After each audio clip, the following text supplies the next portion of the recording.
Bien, continuando con el análisis del impuesto a los débitos de crédito en cuenta bancaria y otras operaciones, hasta ahora ¿qué hemos visto? Hemos visto los sujetos, hemos visto los objetos, nos queda por ver lo que son las alícuotas, el mecanismo de pago a cuenta contra otros gravámenes y las exenciones.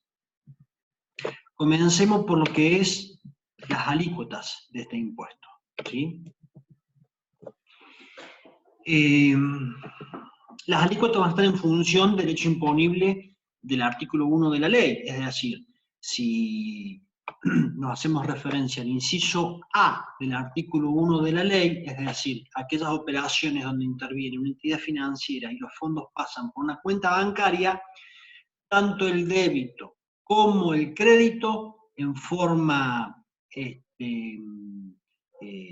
cada uno va a estar alcanzada la alícuota del 6 por mil, ¿sí? Esta alícuota resulta aplicable tanto a los créditos como a los débitos en cuentas corrientes bancarias. Noten que es cuenta corriente, no caja de ahorro, ¿sí? Va a estar grabado al 6 por mil, salvo las extracciones en efectivo por parte de quienes no sean micro y pequeñas empresas. Eso es una de las últimas modificaciones que se introdujo en la ley del impuesto a débito y crédito, que los retiros en efectivo para las grandes empresas, ¿sí?, está grabado al doble de la alícuota. Dentro de las operaciones del inciso B del artículo 1 de la ley, solamente para pagos por cuenta y a nombre de tercero, en la medida que se traten de desembolso de entidades financieras directamente a las empresas emisoras de tarjetas de crédito, va a estar alcanzado el 6 por mil. En el restante de los casos, de las operaciones que encuadran el inciso B del artículo 1 de la ley, recordemos, aquellas operaciones donde interviene una entidad financiera, pero los fondos no pasan por una cuenta corriente, ¿sí?, van a estar alcanzados la alícuota al doble, al 12 por mil, ¿sí?, tanto sea pago por cuenta y nombre de terceros, rendición de gestión de cobranzas, rendiciones de recaudaciones, giros y o transferencias, en la medida de que no sean acreditadas en cuentas corrientes. Si es en caja de ahorro, va a estar grabado a esta alícuota, 12 por mil. Si fuere en cuenta corriente, ya entra en el inciso A del artículo 1 de la ley, por ende grabada la alícuota del 6 por mil, ¿sí? Y los movimientos de fondos previstos en el inciso C del artículo 1 de la ley también se graban al 12 por mil, ¿sí? Como última modificación de la ley del impuesto a los débitos y créditos, también se encuentra grabado la alícuota del 12 por mil todas aquellas extracciones en efectivo que realicen las empresas, a menos que se trate de micro y pequeñas empresas en el marco de la norma del CEPIME. La norma también prevé alícuotas especiales, ¿sí?, para determinados sujetos. La alícuota ya es del 0,75 por mil, tanto para los débitos como los créditos en cuentas bancarias. Si hablamos de corredores y comisionistas de granos y consignatarios de ganado, ¿sí?, obviamente por las operaciones inherentes a su actividad. También para aquellas entidades que operen sistemas de cuentas electrónicas por Internet, ¿sí?, como puede ser Mercado Pago, entre otras. También para aquellas entidades que operen sistemas de tarjeta de crédito o de compras, para las droguerías, distribuidoras de especialidades medicinales y fideicomisos en garantía, cuyo fiduciario sea una entidad financiera. También se prevé alícuotas diferenciales para determinados sujetos. La que antes era la alícuota del 6 por mil, ahora el 2,5%, siempre que hablemos de los hechos imponibles previstos en el inciso A del artículo 1 de la ley. O bien, la alícuota que antes era del 12 por mil, ahora es del 5 por mil para los hechos imponibles del inciso B y del inciso C del artículo 1 de la ley, ¿sí?, en tanto se trate de sujetos adheridos al régimen simplificado del monotributo, de obras sociales, de la ley de Tierra del Fuego, o sea, contribuyentes de Tierra del Fuego, de los sujetos que encuadran en la ley 21.608 y 22.021, que habla de exención o liberación de impuesto a las ganancias y del impuesto de valor agregado en el 100%, y también para aquellos sujetos que concurrentemente tengan operaciones exentas y no grabadas en el IVA y sean exentos en el impuesto a las ganancias, como por ejemplo el caso de las mutuales. En estos casos, la alícuota no es la general, sino que es reducida, y a los efectos de que las entidades financieras apliquen la alícuota reducida, todos estos sujetos deben encuadrarse en un registro. Este registro está previsto en RG 3900, a los efectos de que el fisco informe a la entidad financiera cuáles son los sujetos que deben aplicarle las alícuotas diferenciales. Habíamos dicho que el impuesto a los débitos y créditos es un impuesto altamente distorsivo, y por ende siempre se analizó la posibilidad de su eliminación. No obstante ello, como es el tercero en términos recaudatorios y de importancia dentro de los impuestos nacionales, obviamente que se vuelve bastante imprescindible este tributo. A raíz de ello se ha establecido como una suerte de mecánica de eliminación indirecta de este impuesto vía la habilitación de su cómputo como pago cuenta de otros tributos. Y estamos haciendo referencia aquí al impuesto a las ganancias, ¿sí? Primero, la ley establece la facultad al Poder Ejecutivo Nacional a computar este tributo como pago cuenta de otro impuesto. Esa facultad fue materializada en su última versión mediante el decreto 409 del año 2018, el cual modificó el artículo 13 del decreto 380, que prevé el cómputo como pago cuenta del impuesto a las ganancias, el 33% del impuesto a los débitos y créditos, ¿sí? Como pago cuenta del impuesto a las ganancias, o de sus anticipos. Incluía el impuesto a las ganancias mínima presunta hoy derogado, que también permitía ser cancelado mediante el cómputo del impuesto a los débitos y créditos. Adicionalmente, el decreto 1364 habilita a las cooperativas a abonar los anticipos de la contribución sobre el capital, ¿sí? Hasta ahora hemos visto el beneficio de cómputo del impuesto a los débitos y créditos, de lo que las entidades financieras han recaudado en concepto de impuesto a los débitos y créditos, como pago cuenta del impuesto a las ganancias. Y eso equivale al 33% del total recaudado. Ahora bien, hay un beneficio adicional que se estableció para las pymes que encuadren dentro de la ley 27264. Ahora bien, no son todas las pymes, sino que son para las micro y las pequeñas empresas. Estos dos rubros pueden computar el 100% del impuesto a los débitos y créditos como pago cuenta del impuesto a las ganancias, ¿sí? Entonces, vale hacer la siguiente aclaración. En el marco de la norma general, las micro y las pequeñas se pueden computar el 33% del impuesto a los débitos y créditos. Pero adicionalmente, las micro y pequeñas empresas también van a poder computar el 67% del impuesto a los débitos y créditos recaudados como beneficio adicional, pero este beneficio adicional tiene determinadas restricciones. Primero, la norma establece que el importe efectivamente ingresado por ejercicio podrá ser computado en su totalidad, 100%, como pago cuenta del impuesto a las ganancias de ese ejercicio para las micro y pequeñas empresas. Vale decir, si yo tengo un ejercicio que va del 1 de enero al 31 de diciembre, yo tengo que analizar como contribuyente qué me han recaudado o qué tributé del impuesto a los débitos y créditos durante ese periodo, durante ese ejercicio, del 1 de enero al 31 de diciembre. ¿Sí? Y solamente voy a poder imputarlo contra el impuesto a las ganancias que me genere ese ejercicio, del 1 de enero al 31 de diciembre. No lo voy a poder trasladar, ya vamos a ver, al ejercicio siguiente. ¿Sí? Y esta restricción apunta exclusivamente a ese 67% adicional. ¿Estamos? No al 33% que prevé la norma en un esquema general, sino al beneficio del 67% del impuesto de débito y crédito en forma adicional por ser pyme. Adicionalmente, para aquellas que sean industrias manufactureras tramo 1, ya me puedo computar no el 33%, sino el 60% del total recaudado en concepto de impuestos de débito y crédito. ¿Sí? O sea, no solamente me puedo computar el 33%, sino que me puedo computar un 27% adicional en los términos de esta norma. ¿Qué más establece la norma? El cómputo podrá efectuarse en la DJ del impuesto a la ganancia o de sus anticipos, ¿sí?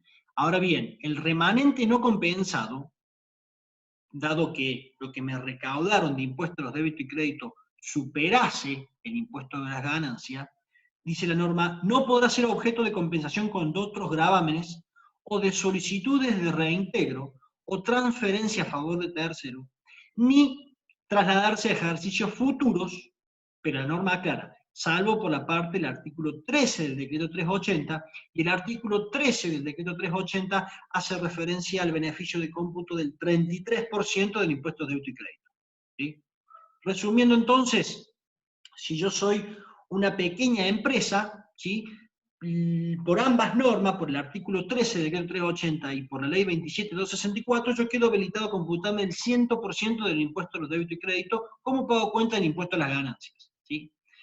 Lo que ocurre es que el 33% es trasladable a periodos futuros, pero el 67% de ese 100% tiene estas restricciones, que yo no lo puedo trasladar. Es decir, si el impuesto a las ganancias es menor a los recaudados, yo no me voy a poder computar el 100% del impuesto de débito y crédito, ni menos aún trasladar un ejercicio futuro, salvo por la parte 3, del artículo 13, es decir, el 33% del impuesto de débito y crédito. Eso sí se puede trasladar, ¿sí?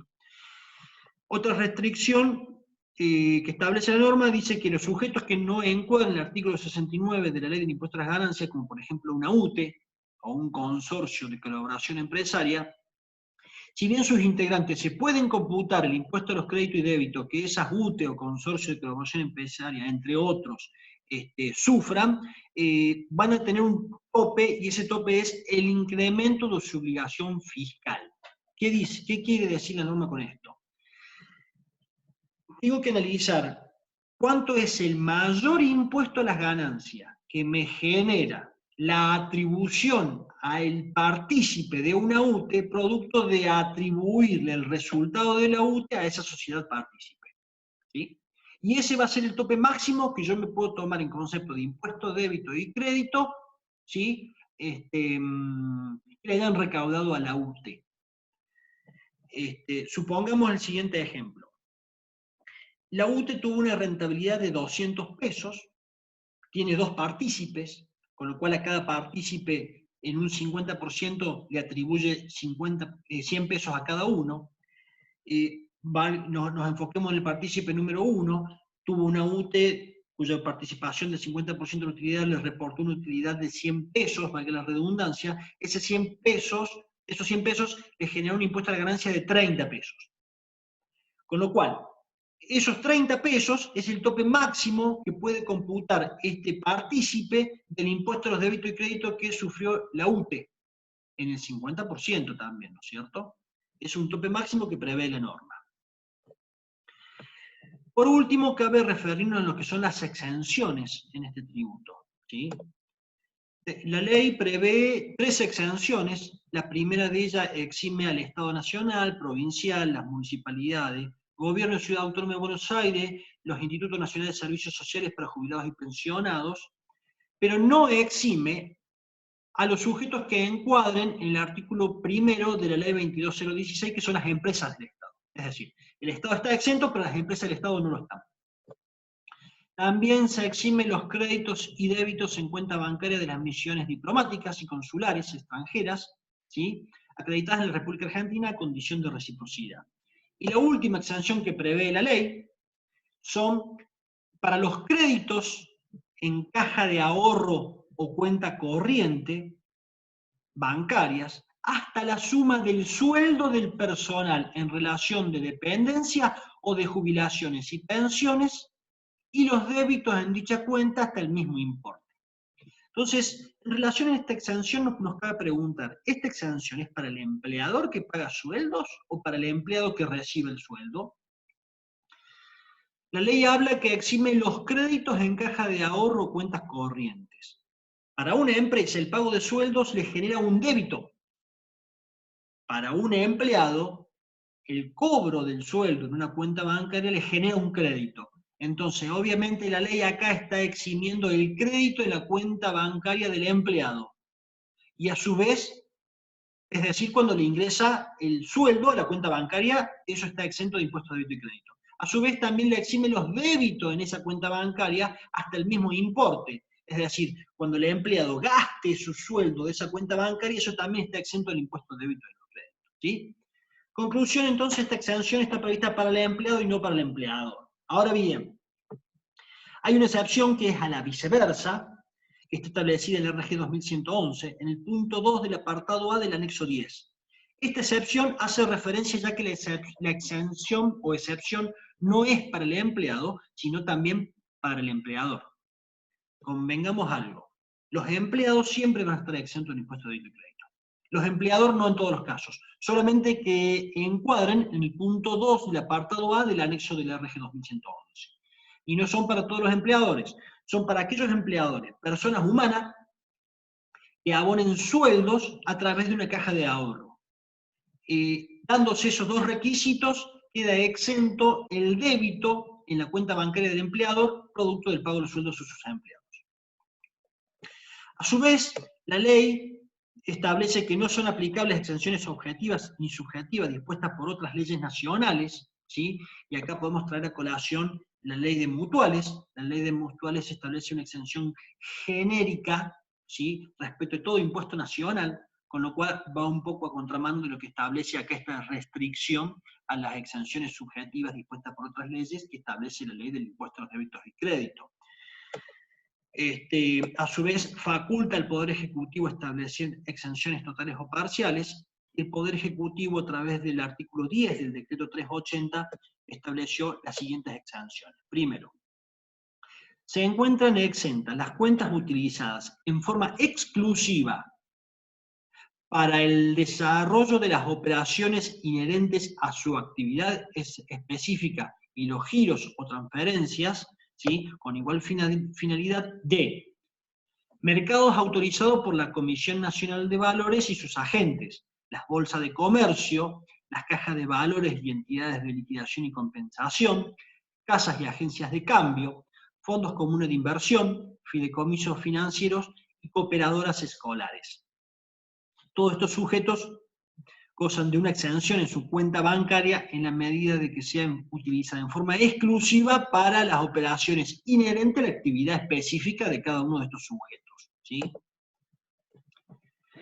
Adicionalmente, el decreto establece una exención que es la transferencia de fondo, excepto mediante cheques, con destino a cuentas corrientes abiertas a nombre del ordenante de tales transferencias. ¿Quiénes encuadran acá? Y bueno, cuando un sujeto es titular de dos cuentas bancarias y transfiere de una cuenta a otra cuenta que también es propia, ¿sí? Esa transferencia también está exenta de impuesto al cheque por tratarse del mismo sujeto titular de ambas cuentas. Ahora bien, esa exención no opera si el sujeto transfiere de una cuenta a la otra vía la utilización de cheques, ¿sí? La norma también prevé una restricción a esta exención. ¿Cuál es? Dice que no regirá la exención cuando las cuentas pertenezcan a más de una persona jurídica, salvo UTE y contrato de colaboración empresaria. ¿Y por qué es esto? Imagínense que yo soy titular de una empresa y mi empresa abre una cuenta conjunta con un proveedor, el principal proveedor de mi empresa, ¿sí?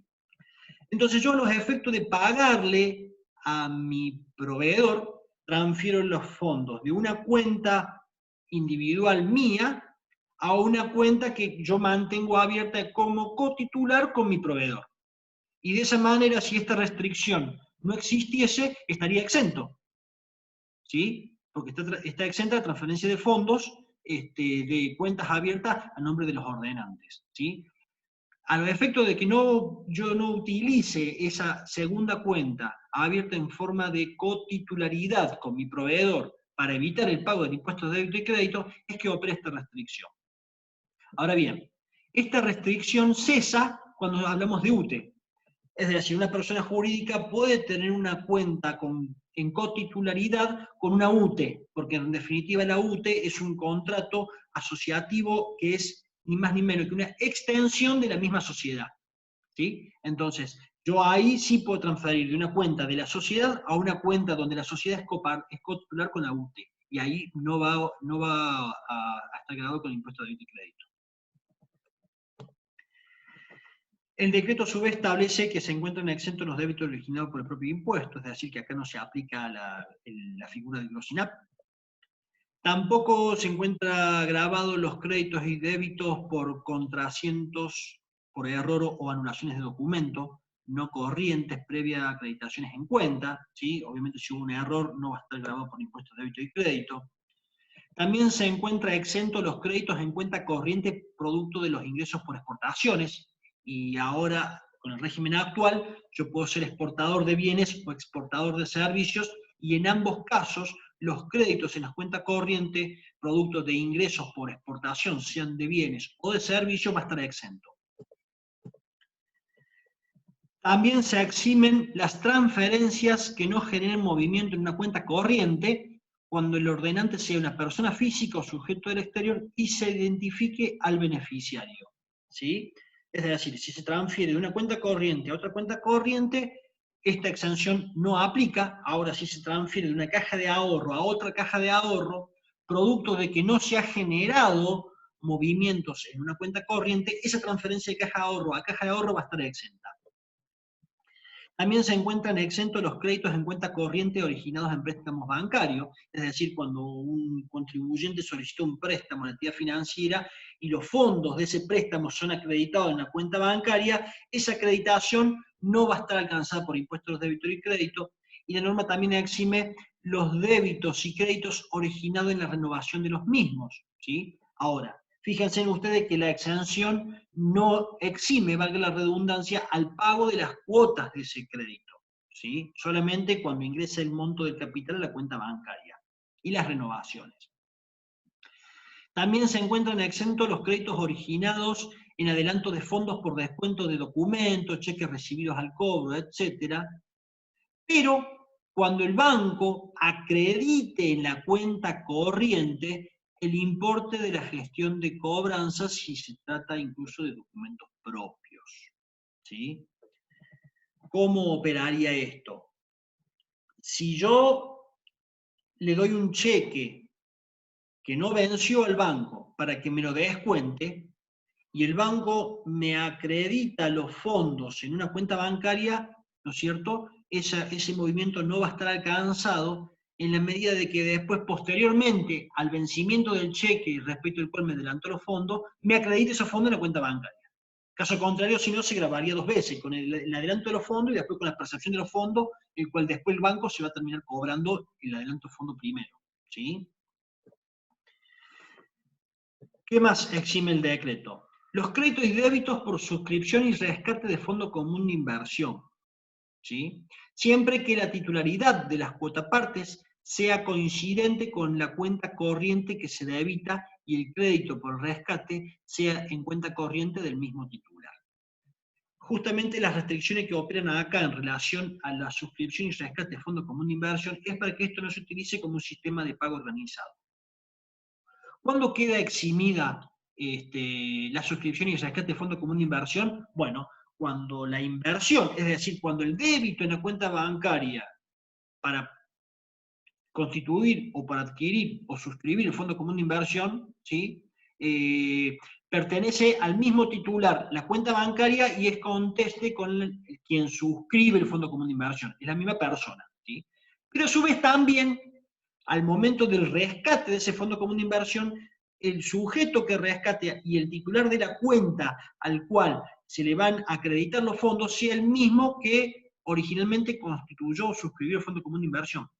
Esto es para que no se aplique la figura del sistema de pago organizado. ¿Por qué? Supongamos lo siguiente: yo soy un contribuyente, suscribo un fondo común de inversión, ese fondo común de inversión obviamente quedaría exento, porque soy el mismo titular del fondo común de inversión y el titular de la cuenta.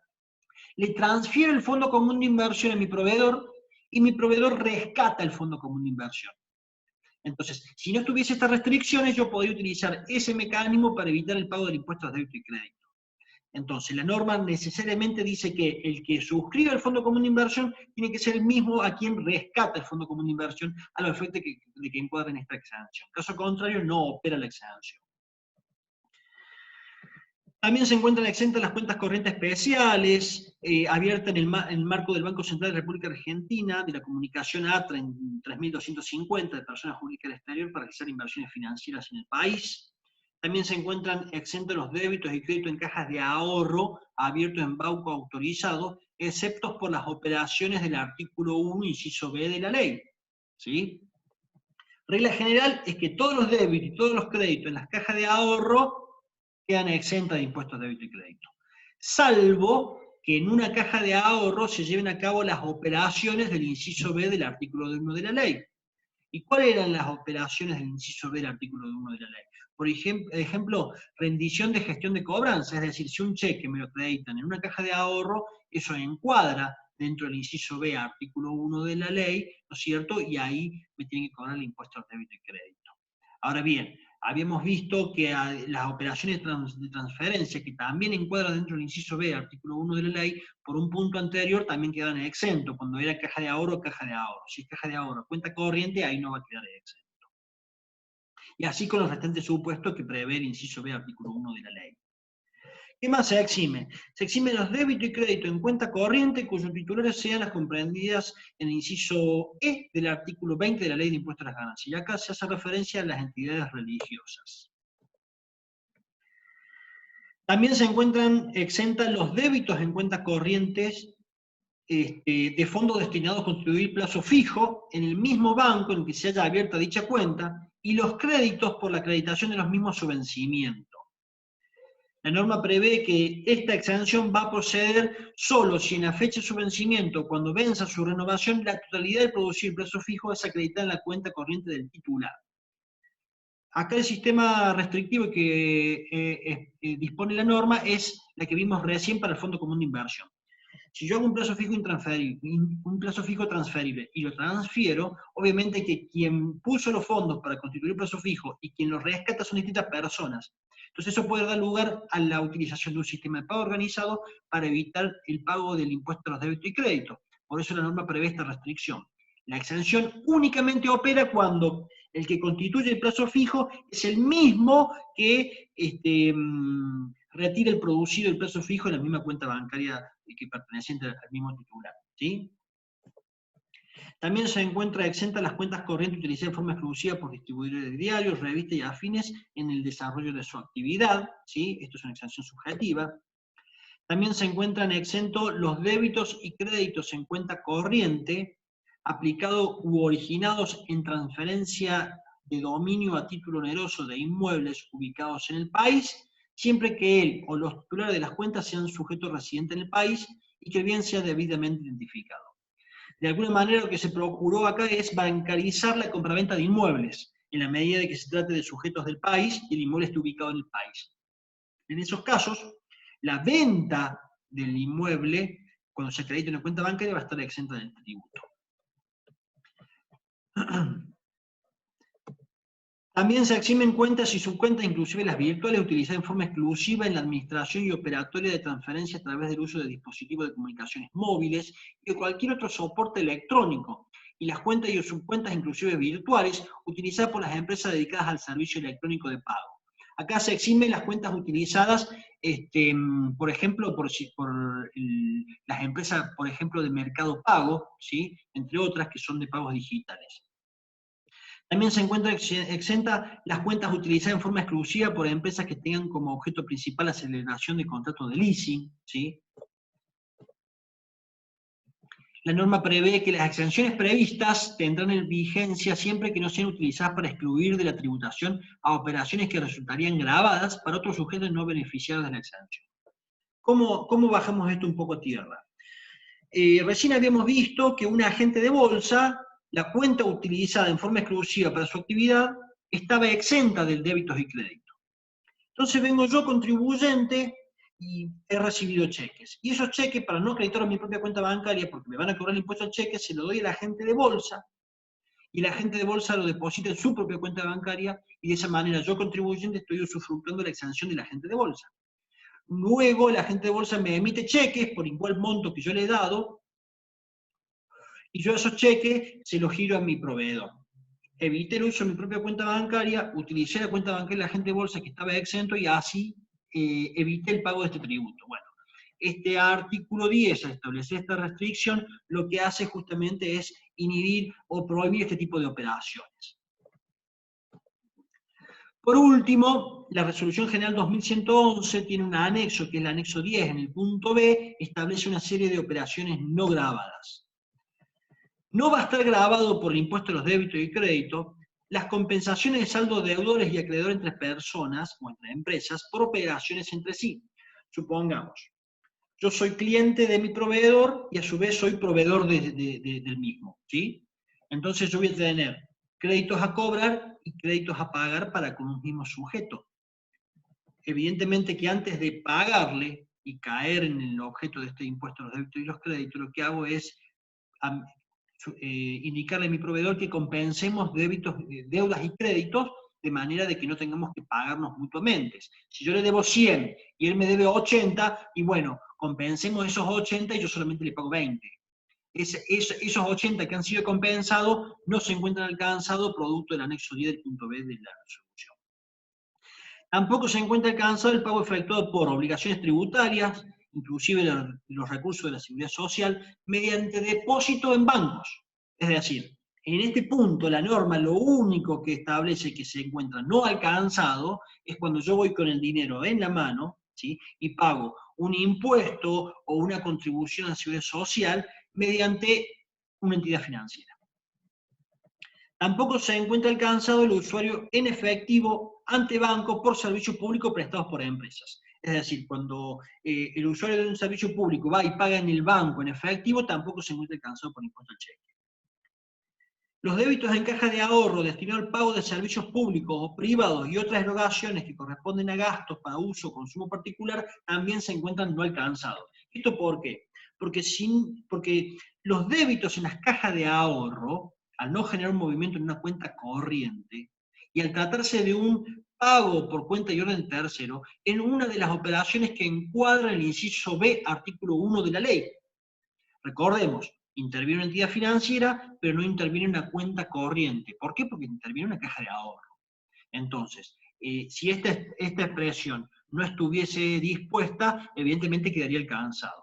Ahora bien, como la misma resolución dice que los débitos en caja de ahorro destinados al pago de servicios públicos o privados y otras erogaciones de consumo particular, esos débitos, como el banco paga por cuenta y orden tercero y no hay una intervención de cuenta corriente, quedarían alcanzados, pero como está esta disposición, quedan no alcanzados. ¿Qué más se encuentra no alcanzado? La gestión de cobranza de títulos públicos y de dividendos. También se encuentra no alcanzado. Las cobranzas efectuadas a nombre y por cuenta de un tercero, sin intervención de bancos, y hace alusión a normas inmobiliarias, mandatarios, etc. En tanto no se efectúen bajo un sistema de pago organizado en reemplazo de una cuenta corriente. Concretamente, acá la norma, ¿qué estaría dejando fuera o no grabado o no alcanzado del impuesto de los débitos y los créditos? Imagínense ustedes una inmobiliaria, donde alquila un inmueble perteneciente a un sujeto, a un tercero de la inmobiliaria, quien le ha encomendado a esta inmobiliaria que la administre y la alquile. Y la inmobiliaria cobra los fondos del inquilino, en efectivo. Y esos fondos, la inmobiliaria tiene dos opciones. Dársela en la mano al titular del inmueble, ¿no es cierto? O bien depositarlo en su propia cuenta bancaria y transferírselo. En el primer caso, podríamos decir que hay un movimiento por cuenta y orden de tercero, porque yo cobro del cliente y se lo voy a entregar al titular del inmueble, quien lo alquila. Entonces los fondos son de él. Esa operatoria queda encuadrada dentro de esta disposición que establece que se encuentra no alcanzado. Ahora bien, si la inmobiliaria a los fondos de ese inquilino los deposita en su propia cuenta, ahí va a quedar alcanzado ya no por el inciso C del artículo 1 de la ley, sino por el inciso A del artículo 1 de la ley. Y cuando transfiera de su cuenta a la cuenta del titular del inmueble, también va a quedar alcanzado por el inciso A del artículo 1 de la ley. Entonces, en resumidas cuentas, lo que se deja fuera del alcance del impuesto en esta disposición es cuando hay cobranza en efectivo y rendición al titular del inmueble en efectivo, ¿sí? No hay sistema de pago organizado. Ahora bien, supongamos que en la inmobiliaria cobra en efectivo al inquilino y le paga a un proveedor del titular del inmueble. En ese caso, se está evitando el uso de la cuenta bancaria del proveedor, perdón, se está evitando el uso de la utilización de la cuenta bancaria del titular del inmueble, ¿sí? Porque los fondos debieran ir a su cuenta bancaria y de allí al pago de su propio proveedor. Pero en el caso que yo los planteé, no. La intermediaria cobra dinero y se lo paga al proveedor. En ese caso se está evitando el uso de la cuenta bancaria del titular del inmueble y por ende encuadra dentro de lo que es un sistema de pago organizado. ¿Qué más queda no alcanzado? El depósito en efectivo efectuado por el adquirente en la cuenta corriente del vendedor por la compra de bienes para uso y consumo particular. Ahora bien, ojo con esta disposición. ¿Por qué? Si los fondos entran en una cuenta bancaria del que vende productos para uso o consumo particular, inexorablemente le van a cobrar el impuesto a los débitos y créditos en el marco del inciso A del artículo 1 de la ley, ¿sí? Entonces, esta disposición, ¿a quién favorece? Recordemos, el depósito en efectivo efectuado por el adquirente en la cuenta corriente del vendedor con la compra de bienes para uso y consumo particular va a quedar no alcanzado. Esta disposición comprende al movimiento de fondos que lleva a cabo el consumidor final. Entonces, si el consumidor final va con efectivo y se lo deposita en la cuenta bancaria a quien le compró un producto para su propio uso o consumo personal, los fondos que movilizó el consumidor final van a estar no alcanzados. Ahora, los fondos que ingresaron a la cuenta corriente del vendedor, eso va a estar alcanzado por el inciso A del artículo 1 de la ley. Adicionalmente, se considera no alcanzada la transmisión de cheques mediante endoso conforme a la normativa del Banco Central de la República Argentina. Es decir, si yo recibo un cheque, lo endoso y ese mismo cheque lo utilizo para pagar un proveedor, más allá de que estoy evitando el uso de una cuenta bancaria propia, la norma literalmente lo que hace es excluirme o considerarme la operación no alcanzada, ¿sí? Y por último, se encuentran no alcanzados los egresos que se realicen mediante el sistema de caja chica o fondos fijos. Esto es muy relativo, no hay cuestiones objetivas que estén en alguna norma que me permita decir a mí qué monto o qué importe no va a estar alcanzado por impuesto a los débitos y créditos a los efectos de que yo pueda operar sin la utilización de cuenta bancaria propia, ¿sí?